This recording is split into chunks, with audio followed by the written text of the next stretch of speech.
El 17 de marzo, el día de mejor tiempo hasta entonces, un tiempo de reyes, se dijo, llegó el rey de Inglaterra.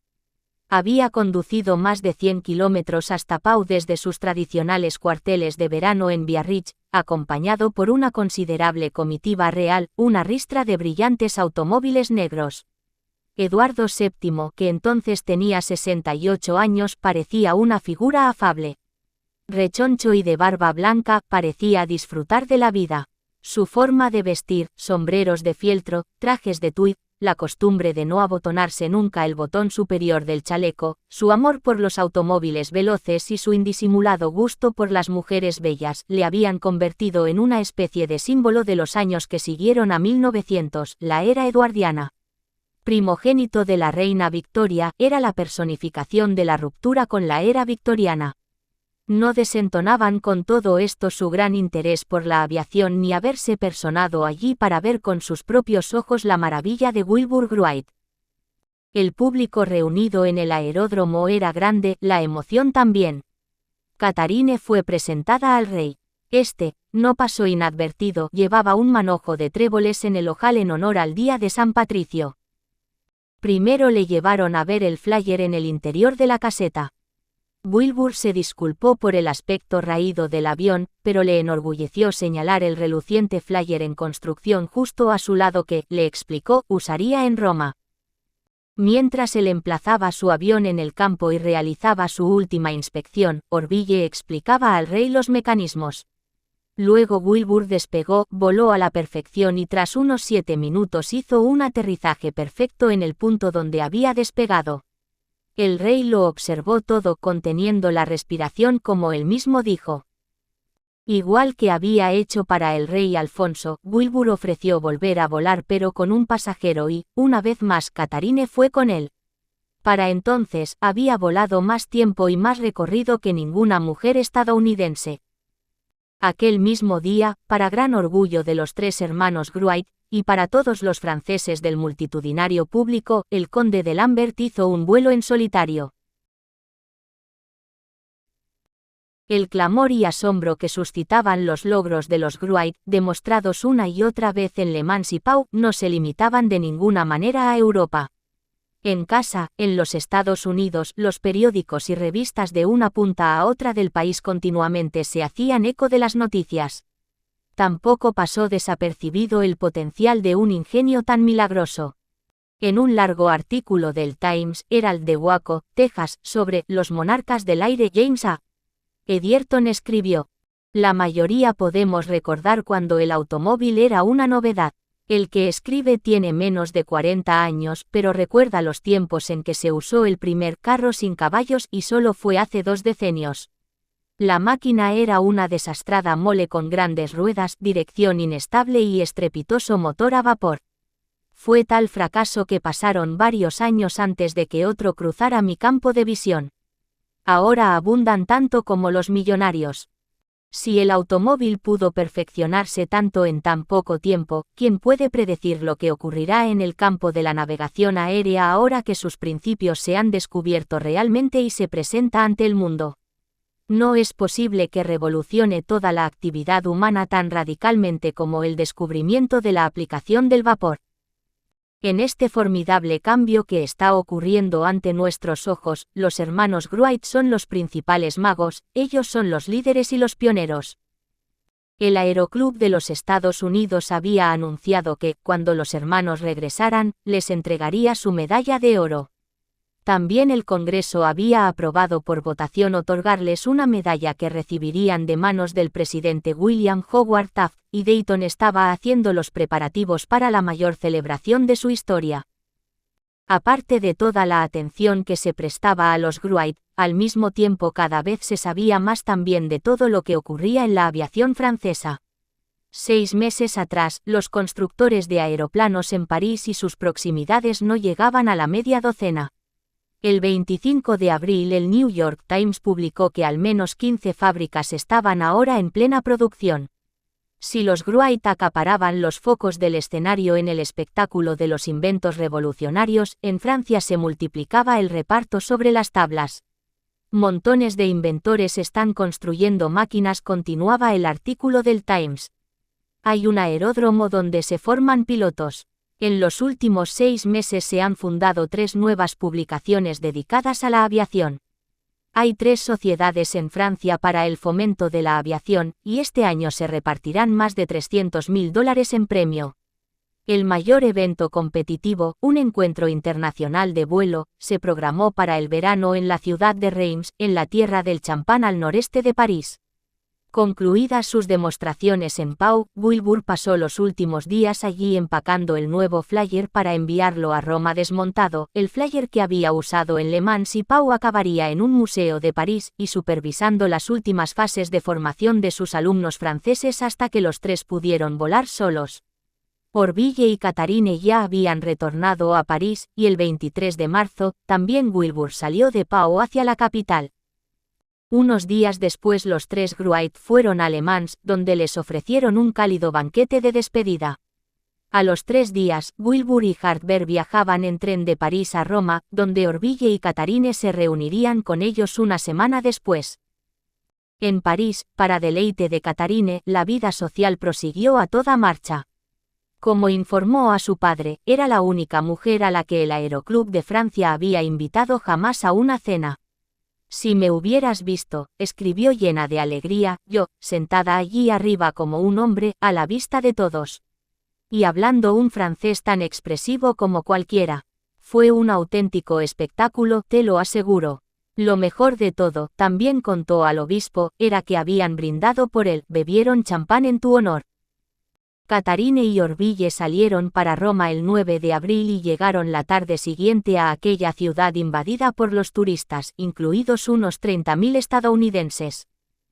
Al parecer, nadie les había avisado de que se encontrarían tales aglomeraciones. Hoteles, restaurantes, monumentos y museos eran hervideros de gente. Hartberg les había reservado habitaciones frente al Palacio Barberini. Wilbur se alojaba a unos kilómetros al sur de la ciudad, en el campo de vuelo de Centozel, pero esta vez no vivía en una caseta, sino en una casita de campo en la cercana finca de una condesa. Para los propósitos de los Wright, Roma fue un éxito sin reservas. Del 15 al 26 de abril, Wilbur realizó más de 50 vuelos, todos muy bien ejecutados y sin percances. Enseñó a pilotar su avión a oficiales del ejército italiano, dio charlas a instructores y alumnos y subió con él a pasajeros diversos. Uno de ellos era un camarógrafo de prensa y filmó las primeras películas de la historia desde un aeroplano en pleno vuelo. Hacía tan buen tiempo como en Francia, el nutrido público contemplaba las exhibiciones sin salir de su asombro. Y de nuevo, no faltaron personalidades ilustres entre los espectadores. El rey Víctor Manuel III de Italia paseaba por allí con una cámara en bandolera como un turista. Había príncipes, duques, miembros del Consejo de Ministros, el banquero estadounidense J. P. Morgan con su hermana y su hija, y James J. Hill, el famoso magnate ferroviario estadounidense. Lloyd Griscom, embajador estadounidense en Italia, fue uno de los que volaron con Wilbur. Pero después de lo bien que lo habían pasado en Francia, para Orbille y Catharine Roma dejaba mucho que desear. Abril era la estación ideal en Roma, y los palacios de los emperadores romanos, el Arco de Constantino y el Coliseo les parecieron todavía más imponentes de lo que esperaban, pero no fue suficiente. Catharine comentó en una carta a su padre, al llegar a Roma, fue la primera vez que añoré estar en casa. Ella y Orbille estaban deseando volver. El hotel le pareció espantosamente sucio. Agradeceríamos mucho más una buena bañera limpia, y platos y cuchillos y tenedores limpios que toda la atención que recibimos. En otra carta, comentó, los camareros que nos sirven a la mesa son tan sucios que apenas puedo probar bocado. Ella y Orbille pensaban que J. P. Morgan, su hermana y su hija eran muy agradables, pero los modales de la aristocracia empezaban a hartarles. Cuando supieron que Víctor Manuel de Italia llegaría al campo de Centozel para ver volar a Wilbur a las 8 de la mañana, solo vieron en ello una demostración de que los reyes podían ser un fastidio. Siempre llegan a horas intempestivas, escribió Catharine. En el banquete en honor a los 3 Wright que se celebró en la hermosa villa de la condesa de Sellery donde Wilbur se alojaba todo fue muy bien. También iba muy bien el paseo en coche que dieron en un flamante y elegante automóvil para admirar la belleza del campo. Hasta que el chofer tomó una curva a velocidad vertiginosa y se empotró contra una tapia de piedra. Por suerte no hubo ningún herido, aunque el coche quedó destrozado. A Catharine le gustó contar al obispo que su hermano Wilbur estaba muy bien. Orville también tenía buen aspecto y no hace más que mejorar, pero, como a mí, no le compensan tanto las incomodidades de Roma. Irían primero a Londres pasando por París, para a continuación seguir viaje a Nueva York cuanto antes. Después de 2 días en Londres, donde fueron agasajados y recibieron todavía más honores, un banquete en el Ritz, la primera medalla de oro que otorgó la Sociedad Aeronáutica Británica, los 3 zarparon el 5 de mayo desde Southampton en el transatlántico alemán Kronprinzessin Cecilie. Para Wilbur fue el final de un periodo de algo más de un año en Europa, gran parte de él en Francia. Fue en ese país, y primeramente en Le Mans, donde había volado como nadie lo había hecho en ninguna parte del planeta. En Le Mans y Pau había volado mucha más distancia que nadie hasta el momento y estableció todos los récords de distancia, velocidad, altitud, permanencia en el aire, realizando además los primeros vuelos con pasajero, y después de tantos años de casi total secreto en torno a su trabajo y el de Orville, todo esto se había hecho a la vista de todo el mundo. Ahora el mundo entero lo sabía. El trío también se había enriquecido mucho económicamente. El periodo en Europa había rendido un total aproximado de $200.000 entre contratos y premios. Con los franceses, Wilbur también había conocido como nunca antes el valor de la amistad. Mucho después escribió en una carta de gratitud a León Boye: no olvidamos todo el tiempo que nos dedicaste y las muchas molestias que te tomaste para ayudarnos, cómo te alegrabas con nosotros de nuestros éxitos y te preocupabas junto a nosotros por nuestros problemas. No eran cosas que pudieran pagarse con dinero, pero las llevaremos para siempre en nuestro corazón. Para Orville, su gran tour de 4 meses supuso un cambio de escenario que necesitaba mucho y la oportunidad de recuperarse sin sentirse presionado. Para Catharine fue una inmensa recompensa por todo lo que había hecho por sus hermanos durante tanto tiempo y de tantas maneras. Además, como después se haría cada vez más evidente, habían visitado Europa en un momento casi ideal de paz y prosperidad, cuando muchos estadounidenses descubrían y disfrutaban como nunca antes la experiencia del viaje europeo y las diferencias de perspectiva que la acompañaban, y cuando los horrores de la moderna guerra tecnificada aún no habían llegado. Los viajeros llegados allí de todas partes de Estados Unidos nunca olvidarían aquella época. Ni los 3 hermanos Wright, que tampoco volvieron a pasarlo tan bien juntos nunca más. Pero ahora los 3 ansiaban volver a casa. 11. Motivos de celebración. Telegrama de Catharine diciendo que ya han llegado a Nueva York y estarán en casa el jueves. Obispo Wright, diario, martes 11 de mayo de 1909. Capítulo 1. Tras un vibrante recibimiento en Nueva York, donde un atronador coro de sirenas saludó a su barco al llegar a puerto y una constante nube de reporteros y fotógrafos los siguieron durante todo aquel día de escala en la ciudad, los 3 Wright siguieron viaje hacia Dayton y llegaron a la estación de trenes Union el 13 de mayo de 1909, jueves, a las 5 de la tarde. La estación de Dayton rara vez había conocido semejante aglomeración ciudadana. Retumbaron salvas de cañón, las sirenas de las fábricas se oían por toda la ciudad, la estación entera los vitoreaba. Al bajar del tren con sus hermanos, Catharine dio un grito nada más ver al obispo Wright: ahí está papá. Y corrió a abrazarlo. Luego Wilbur y Orville abrazaron a su padre efusivamente, pero, entre el fragor que los rodeaba, no se oyó lo que decían. Abrazaron también a Lori Ninetta y sus hijos.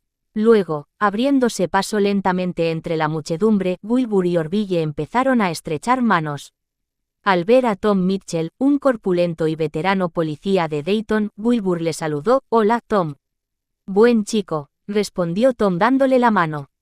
De Catharine se dijo que parecía la típica chica estadounidense de vuelta a casa, con su elegante vestido de viaje gris y un gran sombrero verde oscuro de ala ancha. Era la única mujer del mundo que había volado 3 veces en aeroplano, la atención se centraba en ella casi tanto como en sus hermanos. El día antes en Nueva York, había reprochado a los reporteros las frivolidades que alguna vez publicó la prensa estadounidense sobre europeos ilustres que se habían interesado por sus hermanos. Amaba su país, afirmó, pero sus compatriotas no siempre entendían a los europeos, y estos eran gente que sabía apreciar lo bueno.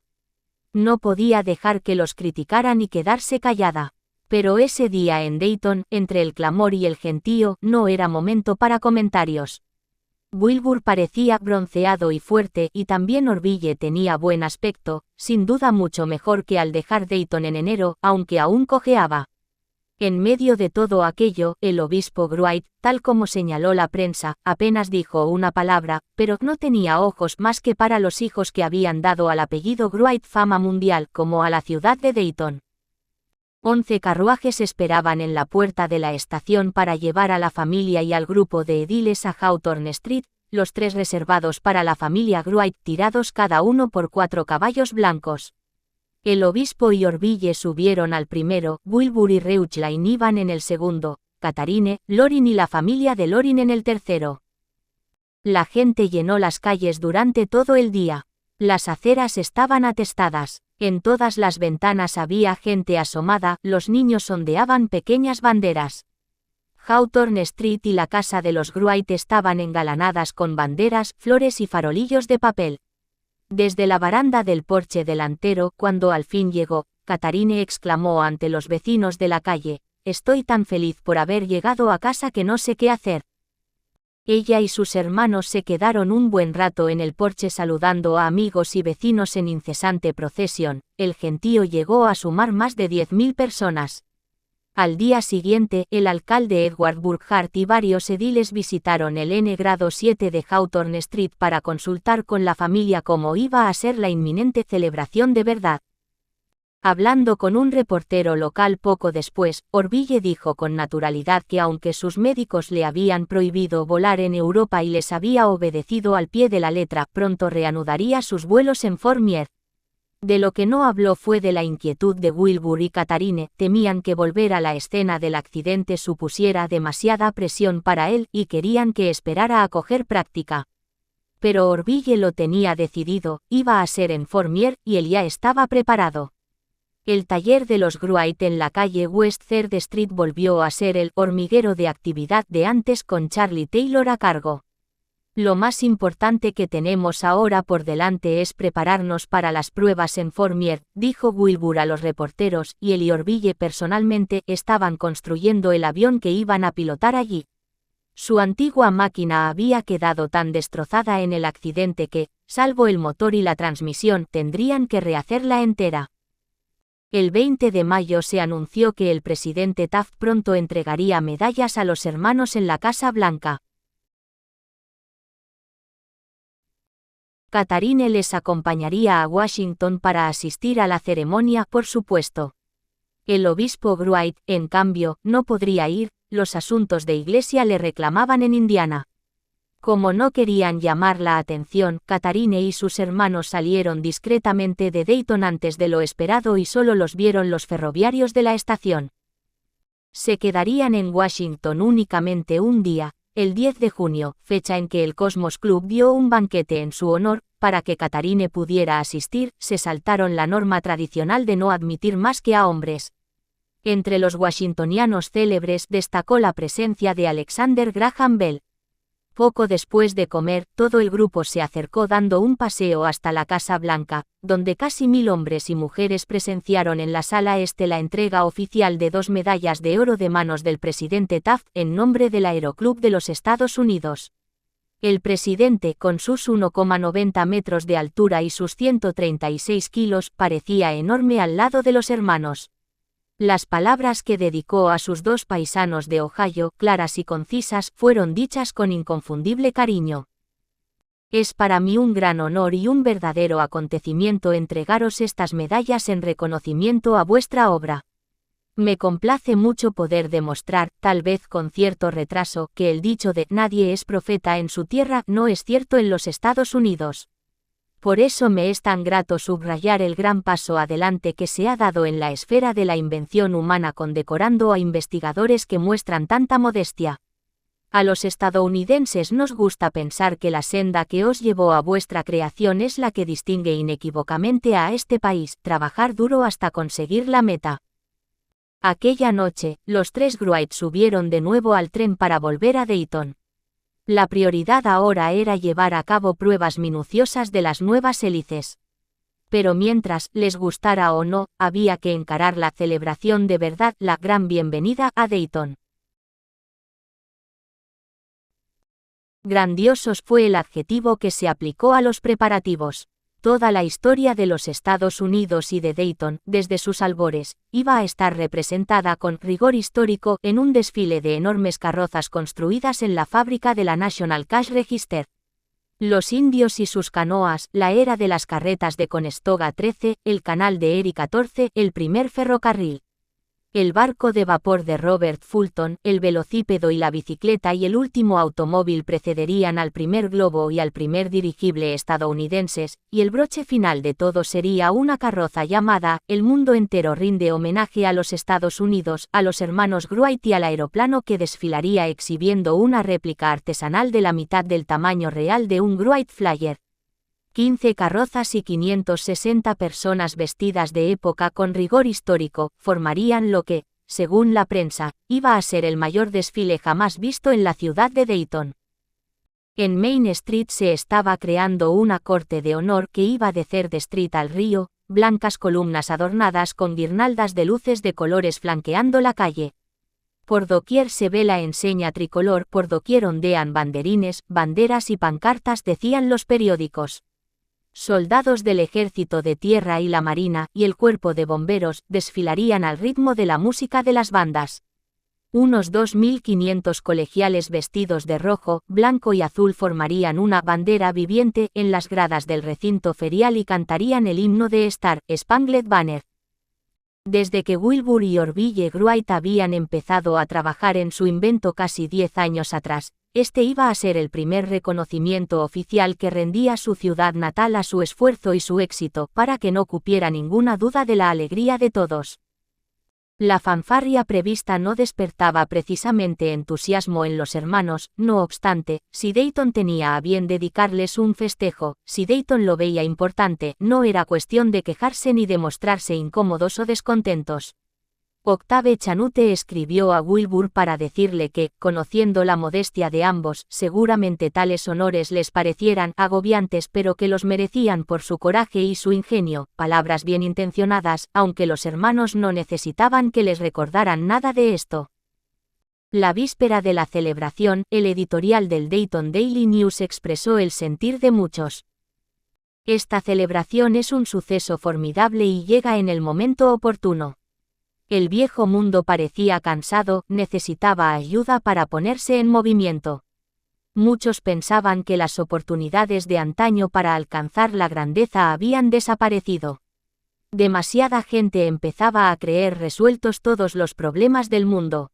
El dinero adquiría gran peso en los intereses humanos y había quienes se preguntaban si un chico de escasos medios podría abrirse camino en el comercio, la industria o la ciencia. Esta celebración echa por tierra toda esa cháchara. Revalida los esfuerzos de la humanidad.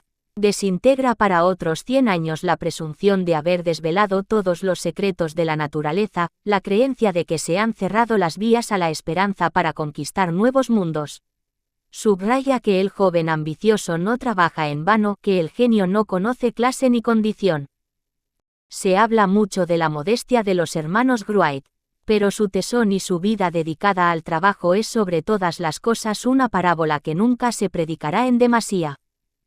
A las 9 de la mañana siguiente, jueves 17 de junio, las campanadas de todas las iglesias y las sirenas de todas las fábricas anunciaron el inicio de una celebración que iba a durar 2 días.